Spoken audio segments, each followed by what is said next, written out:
Next question ನೋಡ್ಕೊಳ್ಳಿ. Use Simpson 1/3 rule to find by taking 6 sub-intervals. ಈಗ ನೋಡಿ a is equal to 0, b is equal to 0.6, y is equal to e4 minus x square ಮತ್ತು n is equal to 6. 6 sub intervals ಅಂದರೆ n is equal to 6 ಅಂತ ತಗೋಬೇಕು. h ಅಂದರೆ formula b minus a by n ಅಂದರೆ 6 minus 0/n ಎಷ್ಟು 0.6 minus 0 n ಎಷ್ಟು 6. b ಅಂದರೆ 0.6 ನೋಡಿ 0.6 ಡಿವೈಡ್ ಬೈ 6 ಅಂದರೆ 0.1 ಆಗುತ್ತೆ.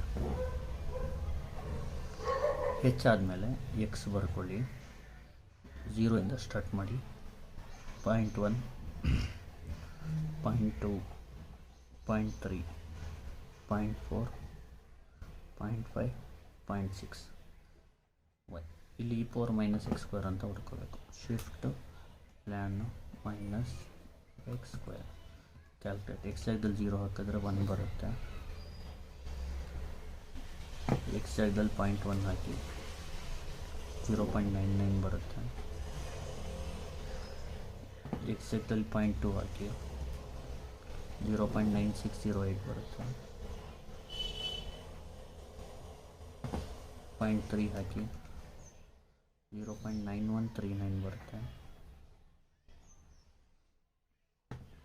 0.4 ಹಾಕಿ 0.8521 ಬರುತ್ತೆ. ನೆಕ್ಸ್ಟ್ 0.5 ಹಾಕಿ 0.7788. ಇದನ್ನ ಇಲ್ಲಿ ಬರೀತೀನಿ ಜಾಗ ಸರ್. 0.6977 ಇದು ಇದು y0 y1. ಸ್ವಲ್ಪ ನೀವು ಬರೆದಾಗ ಚೆನ್ನಾಗಿ ಬರ್ಕೊಳ್ಳಿ. ಅರ್ಜೆಂಟಲ್ಲಿ ನಾನು ಸ್ವಲ್ಪ ಇದಾಗ್ತಿದೆ ಅದು. ಈಗ ನೋಡಿ ಸಿಂಪ್ಸನ್ಸ್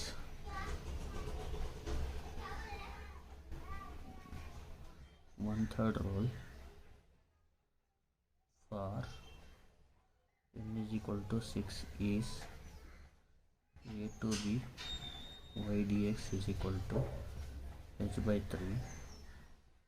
First plus last ಅಂದರೆ y0 plus y6 plus 4 times y1 plus y3 plus y5 plus 2 times remaining y2 plus y4. ಈಗ ಸಬ್ಸ್ಟಿಟ್ಯೂಟ್ ಮಾಡಿ. a ಎಷ್ಟು 0.1 a ಎಷ್ಟು 0, b 0.6, y ಏನು e4 minus x square dx, h ಎಷ್ಟು 0.1/3, y0 ಬಂದು 1, y6 ಬದಲು 0.6977 plus 4 times y1 is 0.99, y3 is 0.9139 plus y5 is 0.7788 plus 2 times y2 plus y4 0.9608 plus 0.8521. ಇದನ್ನ ಕ್ಯಾಲ್ಸಿಯಲ್ ಮಾಡಿದ್ರೆ 0.1 divided by 3 1 plus 0.6977 plus 4 times 0.99 plus 0.9139 plus 0.7788 plus 2 times 0.9608 plus 0.8521 0.5351. ಅಷ್ಟೇ answer. Next question ನೋಡ್ಕೊಳ್ಳಿ, ಇದು important. ಇದು evaluate Weddle's rules by taking 7 ordinates.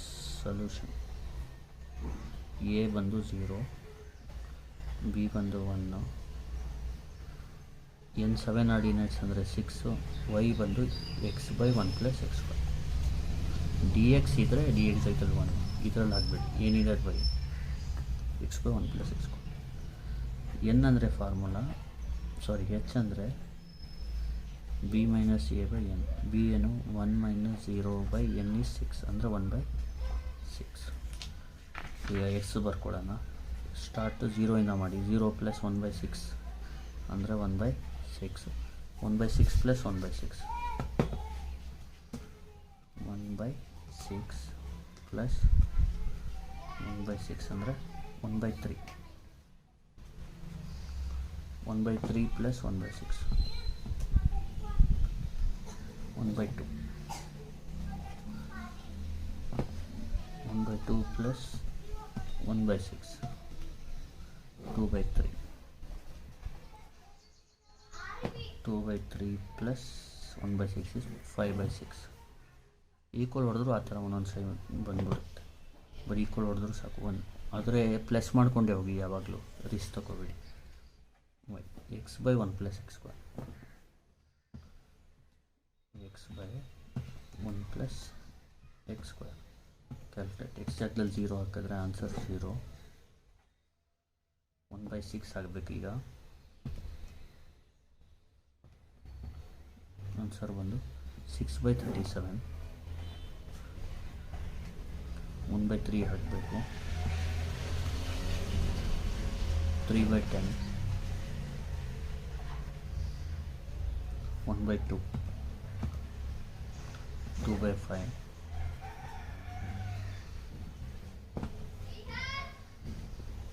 2/3. 6/13. 5/6.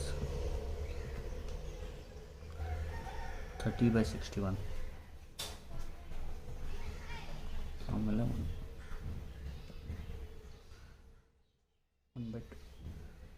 ಇದಾದ ತಕ್ಷಣವೇ ವೆಡಲ್ಸ್ rule. ಇದು y0, y1, y2, y3, y4, y5, y6 ಇಲ್ಲಿ ಬರೀಬೇಕು. Weddle's rule for n is equal to 6 is a to b y dx is equal to 3h/10 y0 plus 5y1. ಇದು formula. Plus y2 plus 6y3 plus y4 plus 5y5 plus y6. ಇದು formula. ಇಲ್ಲಿ a ಅಂದ್ರೇನು 0, b ಅಂದರೆ 1, y ಅಂದರೆ x/1 + x² dx.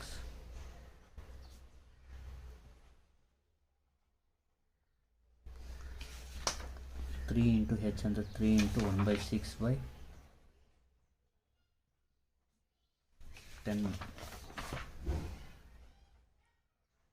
ಆಮೇಲೆ y0 is 0 plus 5 times y1. 5 times 6/37 plus 3/10 plus 6y3. 6 into 2/5 plus y4. y4 is 6/13 plus 5 into y4 plus 5 into y5 is 30/61 plus y6 is 1/2. ಇದನ್ನ ಕ್ಯಾಲ್ಸಿಲ್ ಮಾಡಿದ್ರೆ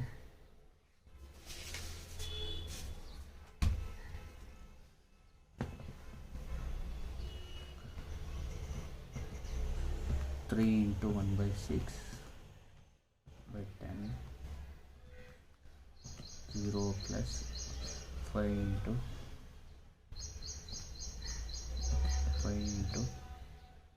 6 by 37 plus 3 by 10 plus 6 into 2 by 5 plus 6 by 3 plus 5 into 30 by 61 plus 1 by 2. This was the answer 0.4235. ಇದಾದ ತಕ್ಷಣ theoretical method ಅಂತ ಬರ್ಕೋಬೇಕು. Theoretical method ಇದು ಬಂದು numerical ಮೆಥಡಿಂದ ಬಂದಿರೋದು. Theoretical method ಯಾವ ಥರ ಮಾಡೋದು ನೋಡಿ. ಇದಕ್ಕೆ ಇಂಟಿಗ್ರೇಷನ್ ಜ್ಞಾಪಕ ಇಟ್ಕೊಳ್ಳಿ. 1/2 log of 1 plus x square ಡೈರೆಕ್ಟಾಗಿ ಜ್ಞಾಪಕ ಇಟ್ಕೊಳ್ಳಿ. ಲಿಮಿಟ್ 0 to 1 ಅಂದರೆ 1/2 log 1 plus 1 ಅಂದರೆ log 2 ಮೈನಸ್ log 1. 1 plus 0 ಅಂದರೆ 1 ಆಗುತ್ತೆ.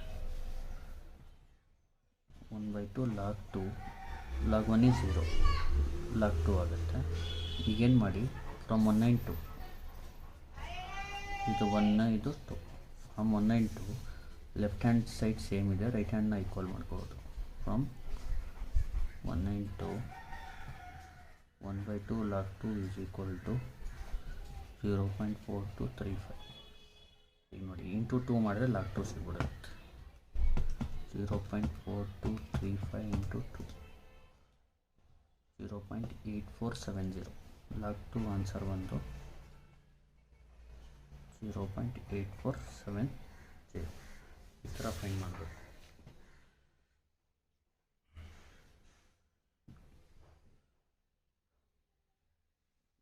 Thank you. ನೋಡಿ ಸ್ವಲ್ಪ ರಾಂಗ್ ಆಗಿದೆ ಪ್ರಾಬ್ಲಮ್ಮು. ಇದು 0. ಇದು ಮಾಡಿದಾಗ ಕ್ಯಾಲ್ಸಿಲಿ 0.3466 ಬರುತ್ತೆ. ಇದು ಎಲ್ಲ ಕರೆಕ್ಟ್ ಇದೆ. ಇಲ್ಲಿ ಕ್ಯಾಲ್ಸಿಲ್ ಮಾಡಿರೋದು ತಪ್ಪು ಮಾಡ್ಬಿಟ್ಟಿದ್ದೀನಿ ನಾನು ಆವಾಗಲೇ. 0.3466 ನೋಡಿ, ಇದು 0.3466. ಈಗ 2 into 0.3466 ಅಂದರೆ 0.6932. ಒಂದ್ಸತಿ ಚೆಕ್ ಮಾಡ್ಕೊಬಿಡಿ ನೀವು. ಈಗ ಕರೆಕ್ಟ್ ಇದೆ ಆನ್ಸರು. ನಾನು ಹೊಡೆದ್ರೆ ಕ್ಯಾಲ್ಸಿಲ್ ಏನಾದರೂ ರಾಂಗ್ ಆಗಿದ್ದರೆ ನಂಗೆ ಬೈ ಮಿಸ್ಟೇಕ್ ಆಗಿರ್ಬೋದು ಅಷ್ಟೇ. ಈಗ ಈ ಆನ್ಸರ್ ಕರೆಕ್ಟ್ ಇದೆ. ಇಂಪಾರ್ಟೆಂಟ್, ನೀಟಾಗಿ ನೋಡ್ಕೋಬೋದು. Thank you.